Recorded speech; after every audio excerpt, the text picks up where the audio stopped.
এই ব্রো, এসব কি নিয়ে আসছো? আরে এত কিছু আনার তো দরকার ছিল না, আমার বাসায় তো সবকিছুই আছে। এগুলো একটু জরুরি জিনিসপত্র, টুকিটাকি আর কি। ও হচ্ছে আমাদের বাসার দারোয়ান মজিদ, ওর কাছে চাবি দিয়ে আছে। আমি একটু ভেতরে যাই তাহলে। হ্যাঁ, এক্সকিউজ মি স্যার, এটা কি? আপনার যদি কোনো বাসার প্রয়োজন হয় এই নম্বরটা একটু কল দিবেন, আপনার বাসা ম্যানেজ। কার কার? ভালো বাসা খুঁজে দেওয়া হয় কোম্পানি, আমি ওই কোম্পানির চেয়ারম্যান।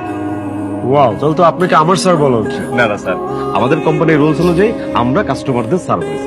কিন্তু আপনি এক বাসার দারোয়ান হয়ে ওই বাসার নতুন একজন ভাড়াটিয়াকে প্রথম দিনই অন্য বাসা খোঁজার জন্য বলছেন, বিষয়টা কেমন না? স্যার আবারও ছোট্ট একটা মিস্টেক স্যার, আমি এই বাড়ির দারোয়ান, এটা আমার চাকরি, এটার জন্য আমি বেতন পাই। আর এই যে ভালোবাসা খুঁজে দেওয়া হয় কোম্পানি, আমি এটা চেয়ারম্যান, এটা আমার একটা সাইড বিজনেস। স্যার আমি তো চাকরির পাশাপাশি একটা ব্যবসা করতেই পারি স্যার।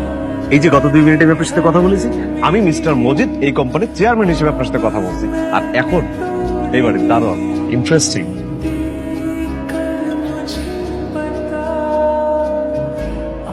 ফুলটা কি সুন্দর, ফুল কি মাসুল। কি হয়েছে? এখানে দাঁড়া এরকম জোশ জোশ করতেছস কেন? কি দেখতেছিস তুই? ওই যে দেখো গাছ মরে গেছে পানির ইয়েতে, এটাই দেখছিলাম। আমার সাথে তুই ফাইজলামি করস? আমাকে বোকা বানাস? তুই এই গাছ দেখতেছিলি নাকি ওই ছেলেটাকে দেখতেছিলি? তুমিও দেখেছো ছেলেটা কি সুন্দর, ছেলেটা কি হ্যান্ডসাম।